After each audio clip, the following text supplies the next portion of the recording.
Hola chicos, ¿cómo están? Espero que se encuentren bien. Les saludo su amigo el Doctor Curioso. El día de hoy vamos a hablar acerca de la farmacocinética de un curso llamado Farmacología Básica. Así lo llaman en mi universidad. Primero vamos empezando definiendo qué es la farmacología.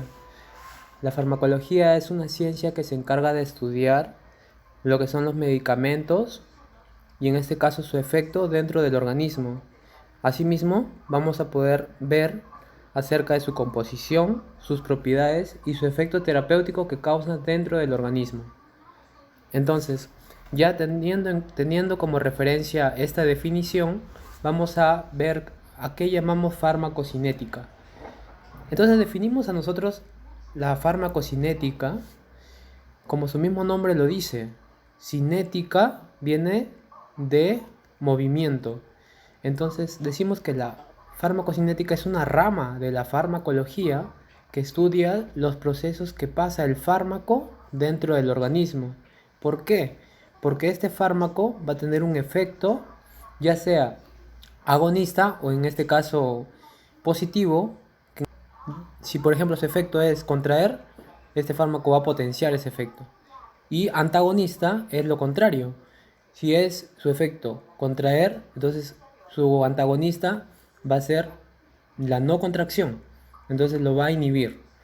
Ahora, para poder nosotros empezar, damos nuestros principios básicos, que es que nuestro cuerpo rechaza las moléculas extrañas.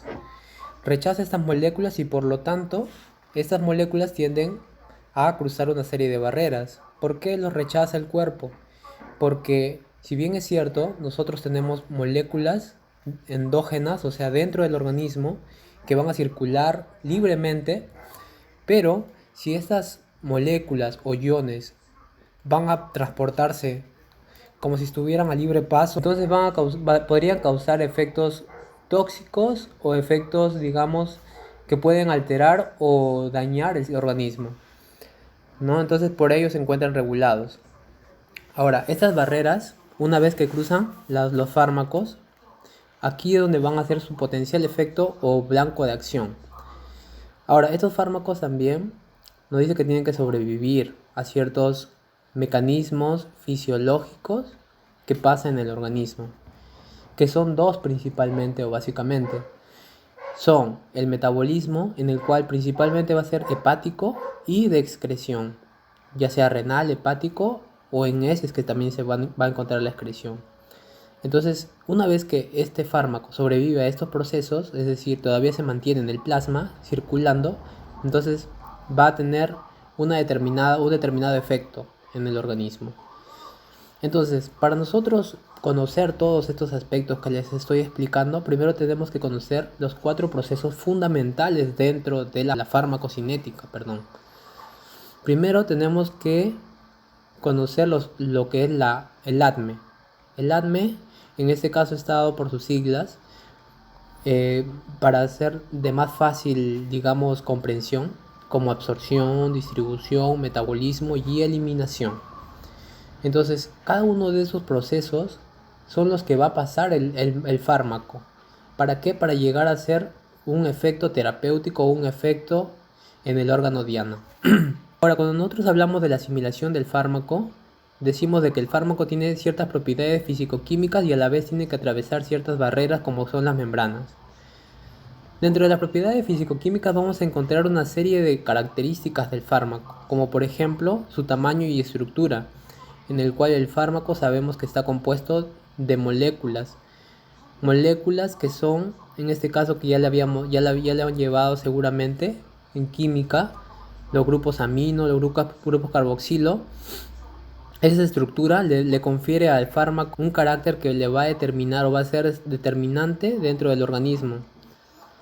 Su grado de ionización, en este caso los fármacos, decimos que en un primer momento se encuentra en un estado neutro, pero debido a los cambios que van a encontrarse dentro del plasma, ya sea el pH, etcétera, van a cambiar su grado de ionización y por lo tanto se pueden hacer o bien cationes o bien aniones parciales.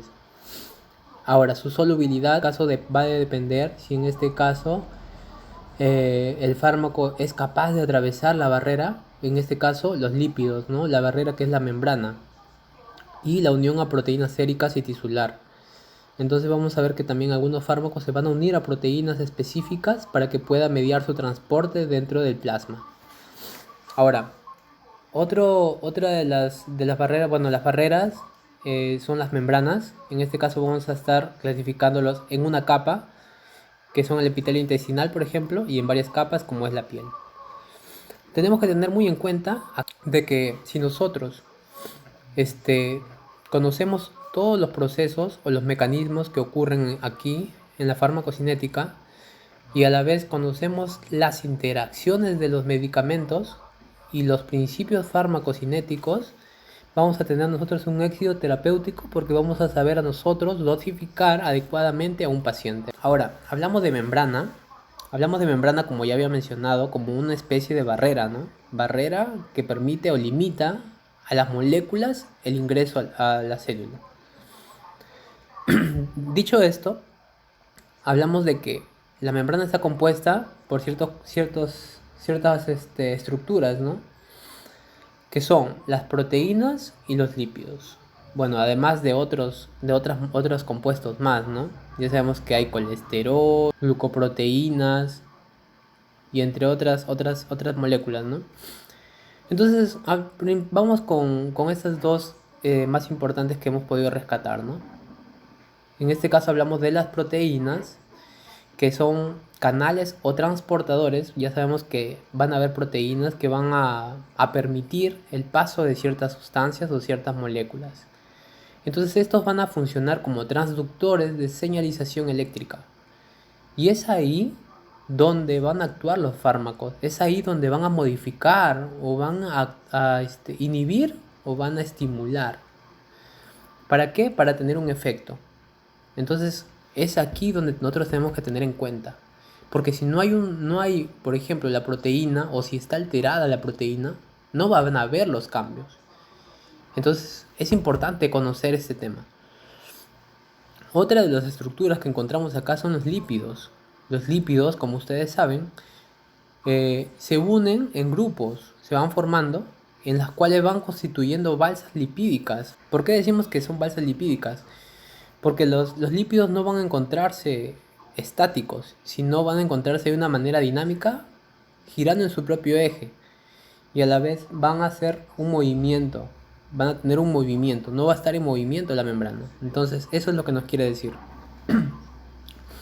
Ahora, los lípidos vamos a tener dos características. Ya sabemos que los lípidos están compuestos por grupo fosfato, los ácidos grasos.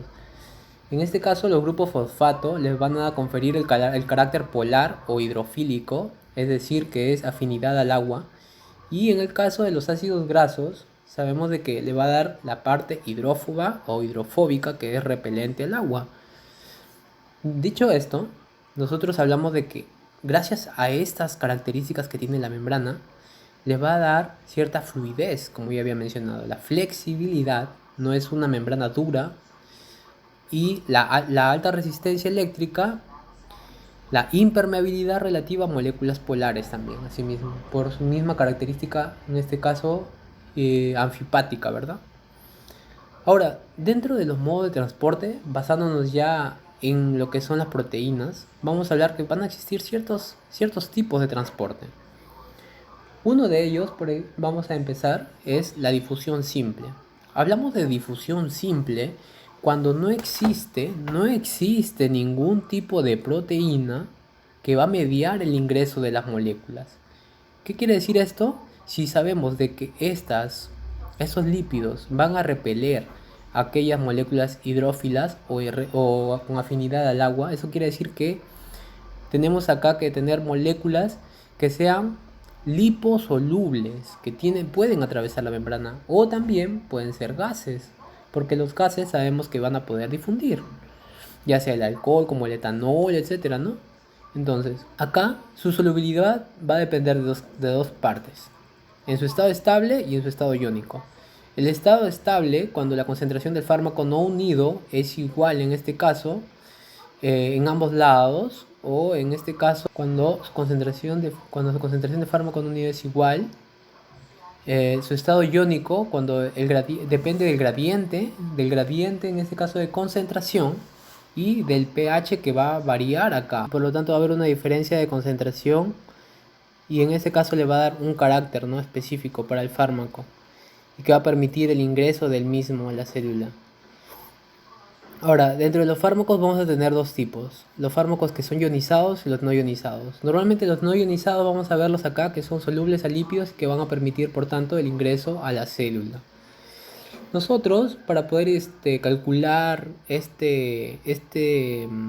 pH, podemos calcularlo mediante una ecuación gracias a Henner-Hasselbalch, con la ecuación de él, que es el pH igual al pKa más el logaritmo de la división entre la concentración del estado ionizado sobre el estado no ionizado, donde el pKa va a ser el pH donde la sustancia está tanto al 50% disociado como no disociado, es decir, en equilibrio.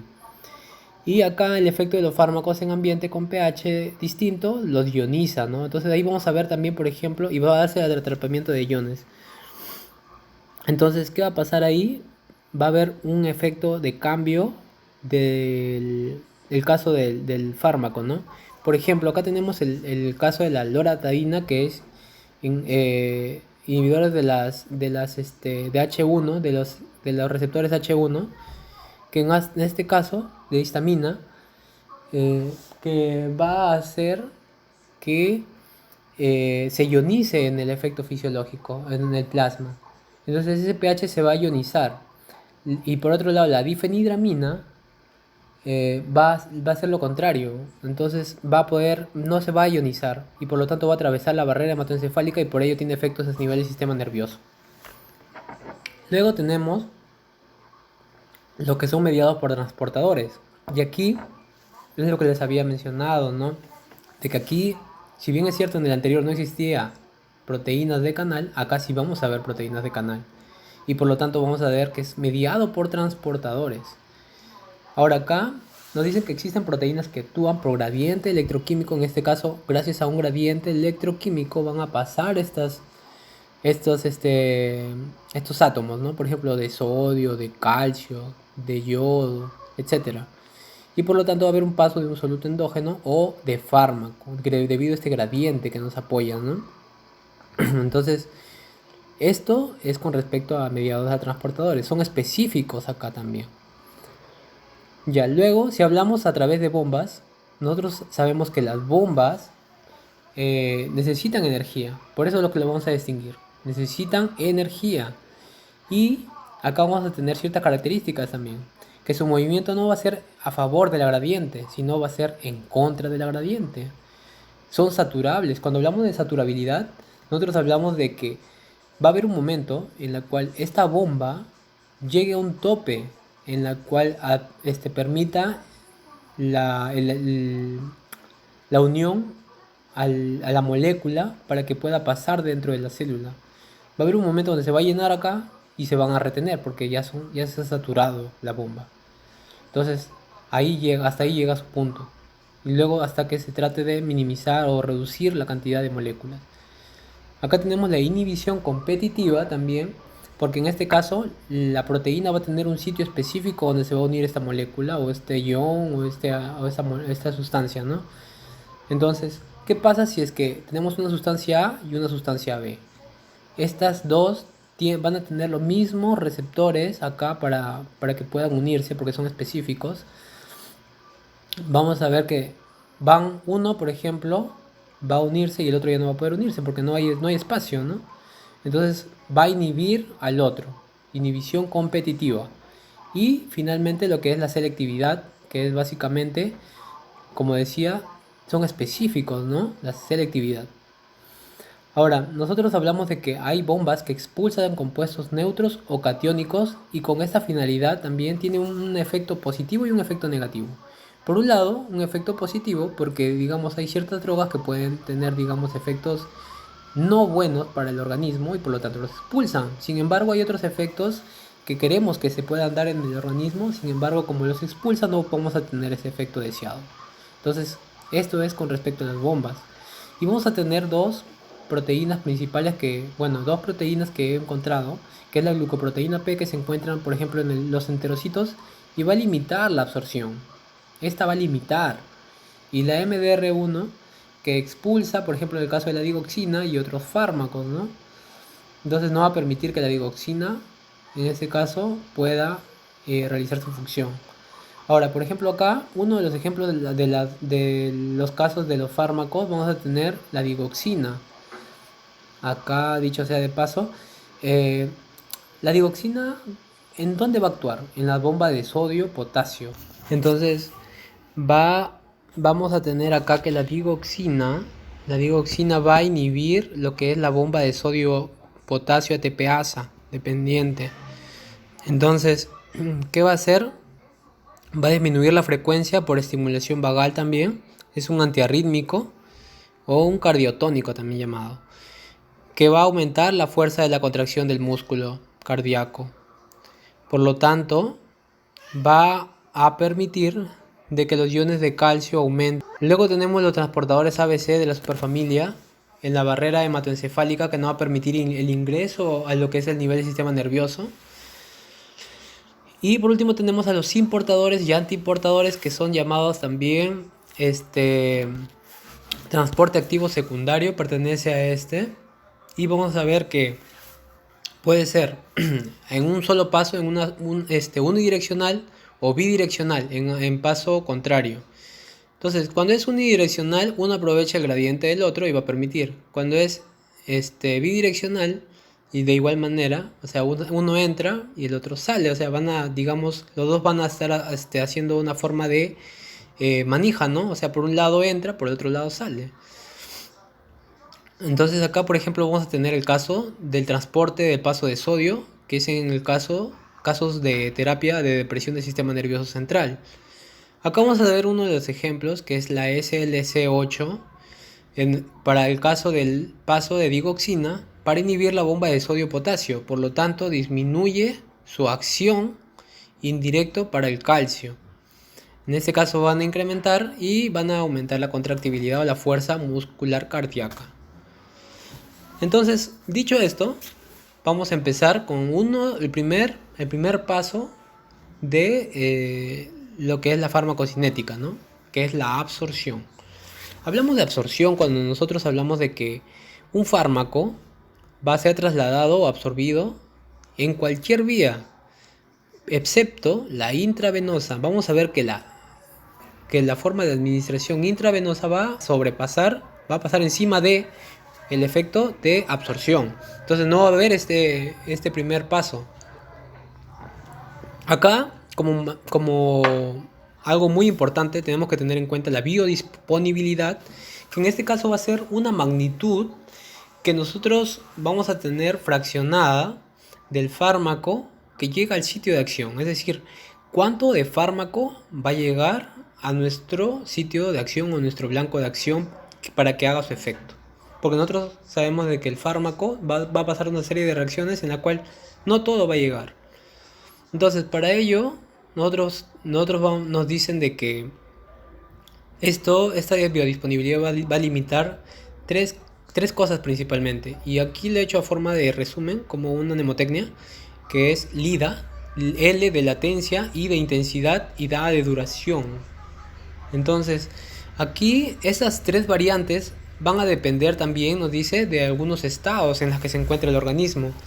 Por ejemplo, en los estados anatómicos, fisiológicos y patológicos, porque en este caso no es lo mismo decir de que un fármaco, como ya sabemos, se transporta, como les había mencionado, y por lo tanto se une a proteínas. ¿Y qué pasa si no existen esas proteínas? No va a poder ser transportado, ¿no? Entonces, ¿ahí qué hablamos de biodisponibilidad? No podemos hablar.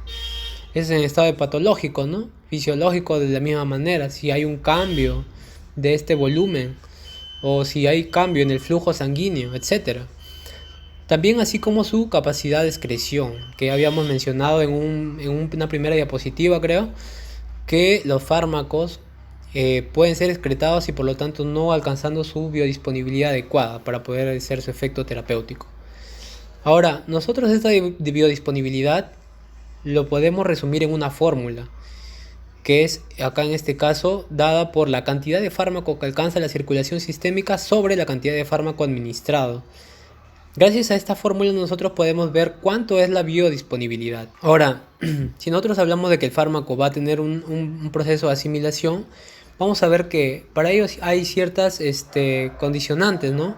Como por ejemplo, cómo es la forma de dosificación, qué vía, o sea, qué vía de administración vamos a recurrir. ¿Será vía parenteral? ¿Vía enteral? ¿Qué será? Entonces, luego también tenemos las propiedades físico-químicas del fármaco, en este caso cómo van a actuar dentro del organismo, el ataque metabólico en el intestino que puede causar por cierta flora bacteriana, por ejemplo, y el transporte hacia el sistema porta, ¿no? Entonces, estas variantes van a permitirnos a nosotros ver la asimilación del fármaco que va a tener en el organismo. Luego tenemos la biotransformación, que va a depender de la superficie y el trayecto que va a tener el fármaco. En este caso, si su superficie de absorción es mayor, va a ser mejor absorbido, ¿no? Y su trayecto también de la misma forma. ¿Cómo es el trayecto? El flujo sanguíneo, si hay un buen flujo sanguíneo, gasto cardíaco, etc.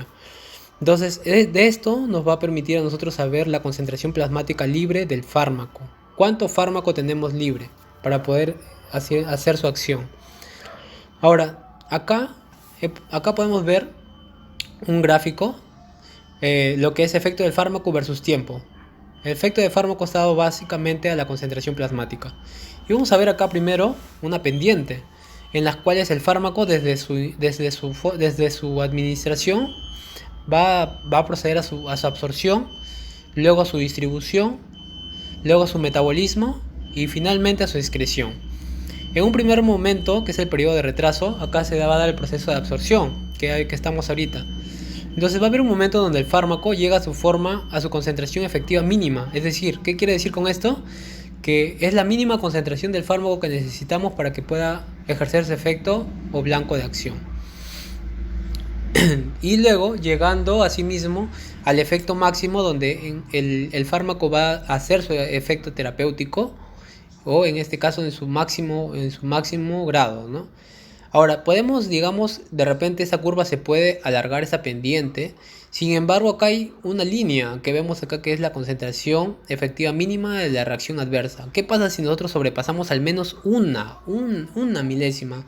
Vamos a ver acá reacciones, efectos muy tóxicos dentro del organismo, pudiéndole causar hasta incluso la muerte del paciente.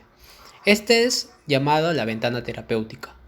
Luego va a venir el proceso de propiamente ya de excreción, metabolismo, y ya hasta donde llega el fármaco a quedar prácticamente en cero, ¿no?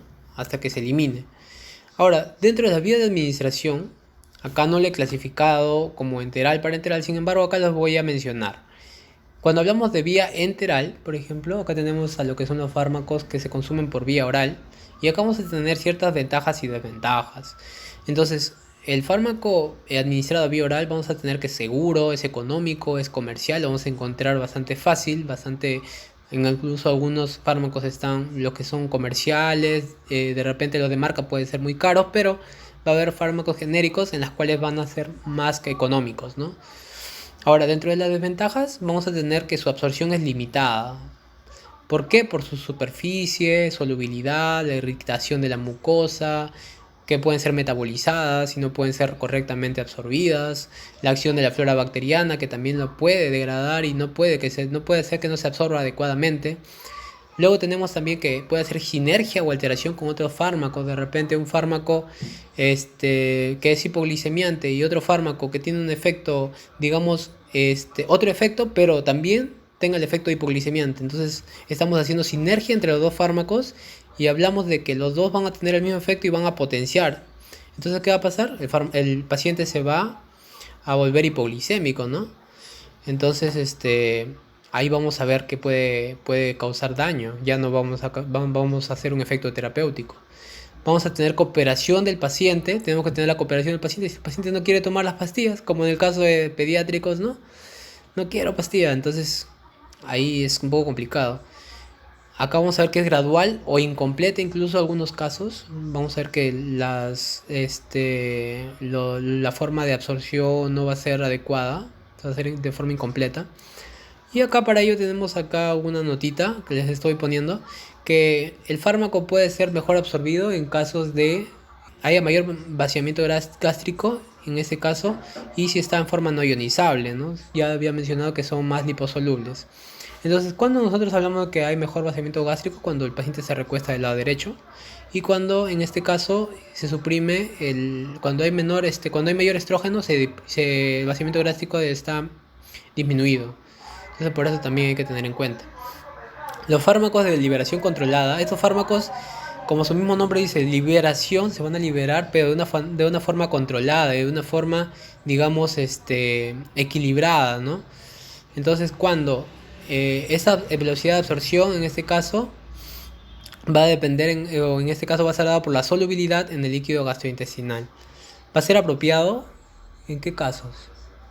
En los casos de los fármacos con tiempo de vida media menor a 4 horas. Y acá van a estar acá los casos de pacientes con administración de antipsicóticos y antipilépticos. La ventaja de estos fármacos van a ser que son de menor frecuencia de uso, van a tener mantenimiento de efecto terapéutico y menos efectos indeseados, por lo mismo de que su efecto no va a ser así como en la curva habíamos visto, ¿no? Sino va a ser así como pulsátil, ¿no? O sea, de una determinada va a haber pendientes y va a haber nuevamente disminuciones. Entonces, va a ser, digamos, controlado. Ahora, la absorción pulmonar, hablamos de que, por ejemplo, acá va a haber fármacos que se van a metabolizar acá en los pulmones. Y uno de esos fármacos, por ejemplo, en el caso, por ejemplo, del salbutamol que se encuentra como inhalador, ¿no? Van a ser volátiles y gaseosos. Van a absorber ¿en qué partes? En el epitelio y las membranas mucosas de los pulmones. Ahora, va a tener un acceso muy rápido por la superficie pulmonar que es muy extensa, que lo vamos a ver acá. Y anula el primer paso hepático, porque acá es donde se va a absorber, ¿no? Gracias a a ese epitelio.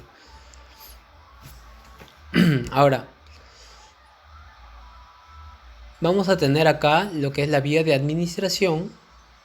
En la vía de administración acá les he colocado, esta es ya la vía parenteral, un cuadro con un resumen bastante, digamos, representativo, en la cual nos dice que la vía parenteral lo que va a permitir es conservar el fármaco en forma activa, va a ser más rápida, extensa y predecible, va a ser usado en terapia de emergencia, porque en este caso vamos a ver que no va a pasar digamos, por toda la parte gastrointestinal y todo, sino, digamos, es un poquito más directo. Tenemos que tener una dosis exacta, porque también si es que nosotros nos pasamos de la dosis, vamos a ver efectos indeseados. Y por lo tanto acá tenemos desventajas como la asepsia, vamos a tener que tener un buen cuidado con la asepsia, porque sabemos de que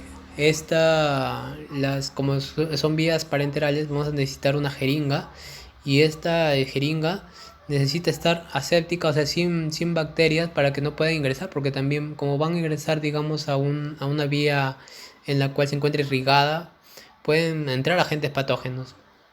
Acá también vamos a ver dolor, y acá es muy difícilmente autoinyectable. Sin embargo, hay algunos pacientes, por ejemplo en el caso de los pacientes con insulina, a veces que se inyectan.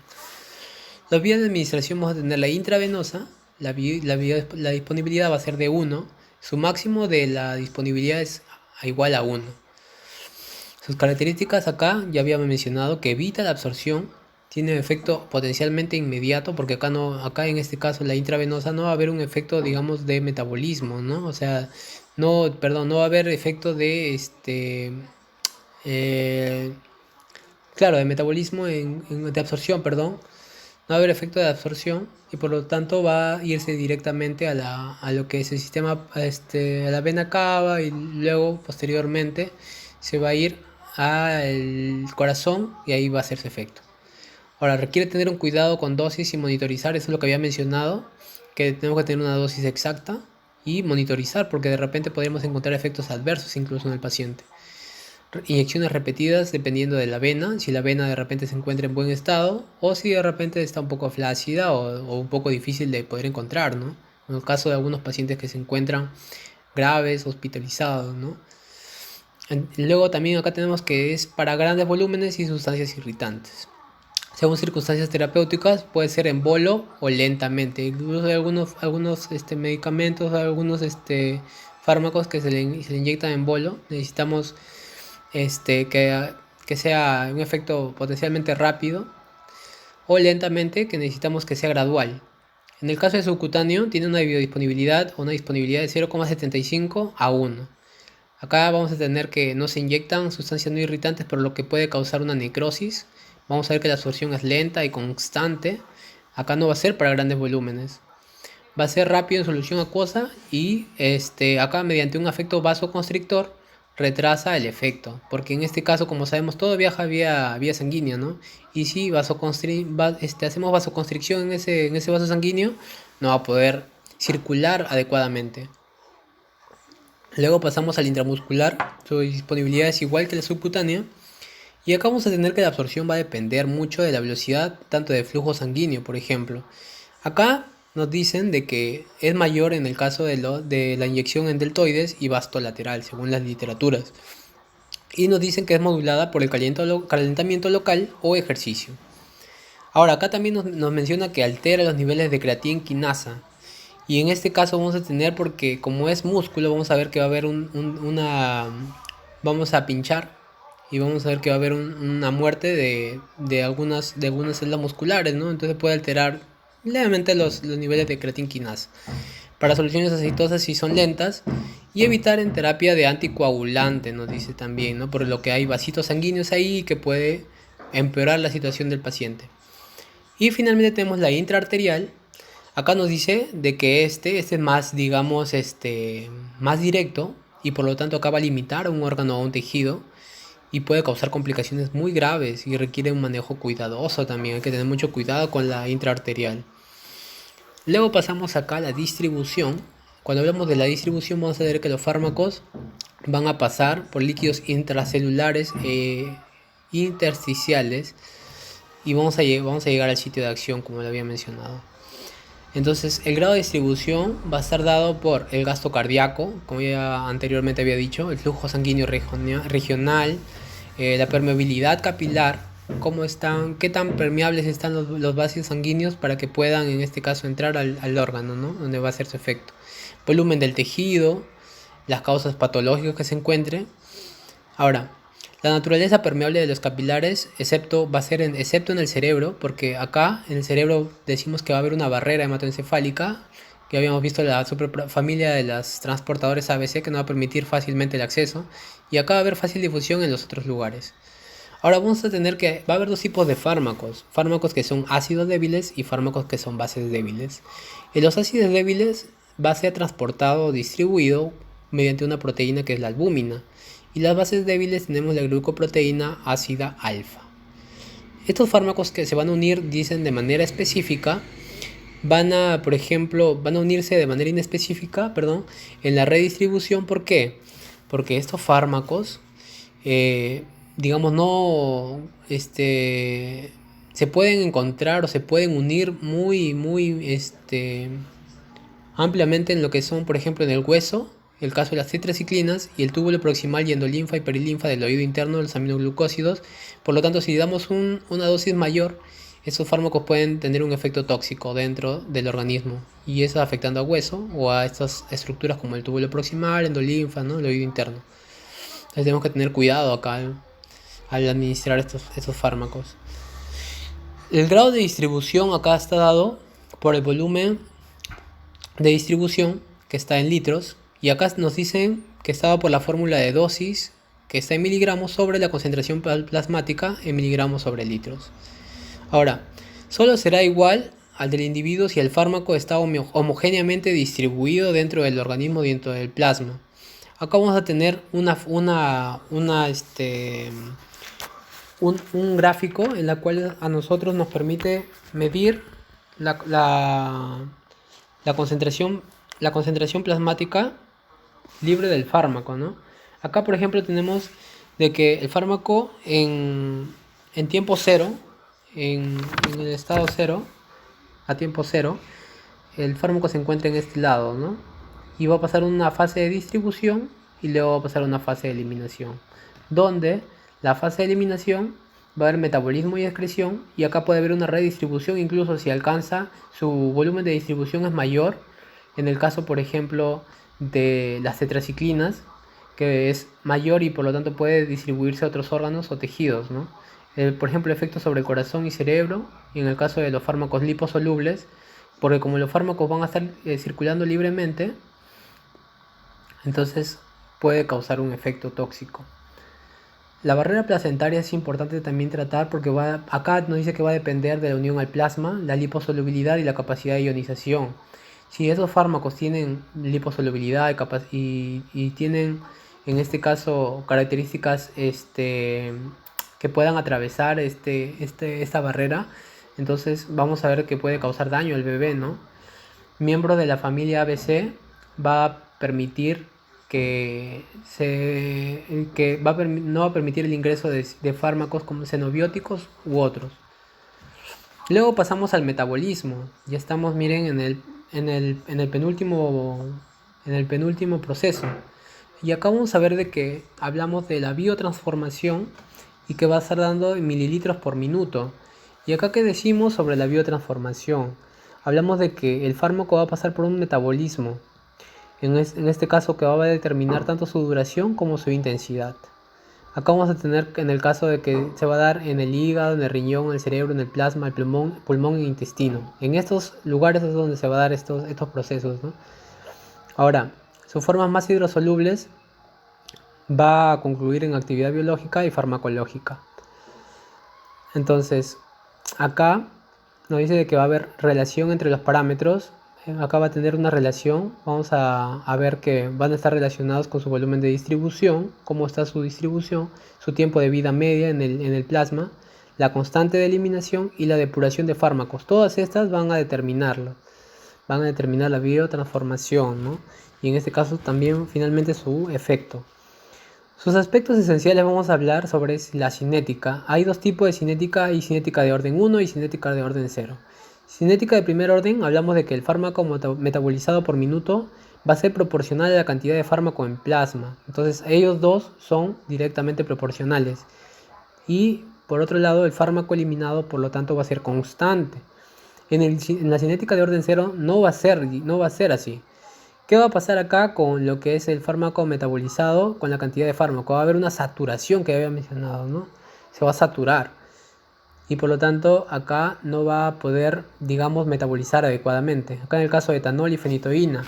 Y por lo tanto acá va a alterar el metabolismo por tiempo, va a haber mayor concentración del fármaco, por lo tanto. Y acá vamos a ver enzimas inducibles de biotransformación, en donde los fármacos que son sustrato común de enzima inducen su metabolismo o de otro. O sea, puede un fármaco inducir su propio metabolismo o incluso puede inhibir su metabolismo. En el caso, por ejemplo, de los fármacos antimicóticos, por ejemplo el fluconazol, la familia de los soles, ¿no? Entonces estos fármacos pueden alterar su metabolismo y por lo tanto si combinamos con otros medicamentos podríamos causar un efecto tóxico porque no se va a metabolizar. Su efecto va a ser más prolongado, incluso más fuerte. Entonces el metabolismo de fármaco vamos a tener que vamos a encontrar metabolitos activos y metabolitos inactivos. Y acá por lo tanto vamos a tener tres órganos, ¿no? Principales, que son el hígado, los pulmones y los riñones. Acá metabolismo. Y acá vamos a tener que en el hígado va a haber dos fases, una fase 1 y una fase 2. La fase 1, oxidación, reducción, hidrólisis y actividad vamos a tener de los citocromos. En una imagen les voy a subir más tarde, en la cual explica un poco acerca de los citocromos. Es muy interesante conocer acerca de ellos porque tienen una función muy importante acá en los procesos, en estas fases. Y en la fase 2 vamos a ver que hay una conjugación con otras moléculas, que en este caso, por ejemplo, los glucurónidos, en el caso de los glucurónidos, va a haber conjugaciones, en este caso a partir de la fase 1. Una notita acá también, reacciones oxidativas, vamos a tener que en el hígado van a ser microsomales o no microsomales. Dentro de las microsomales vamos a tener, por ejemplo, que va a haber vesículas hepáticas del retículo endoplasmático y depende del citocromo P450. Y acá vamos a ver de que el citocromo va a tener dos subunidades y una de las subunidades tiene en este caso un pico de absorción. en la cual es de una longitud de onda de 450 nanómetros y es por eso que se llama 450. Luego vamos a tener el último paso, que es la eliminación, y en este caso acá vamos a ver que pueden ser sin cambios o con metabolitos. En este caso vamos a tener que los compuestos polares son más fáciles de difundir. Una de las características acá bastante importante de conocer es de que los fármacos pasan por una serie de procesos o procesos metabólicos en el hígado, porque cuando pasan al segundo proceso, a la fase 2 que habíamos visto, estas lo van a convertir en compuestos polares, en las cuales nos va a permitir a nosotros, digamos, eh, eliminar a los fármacos de una manera más fácil, ¿no?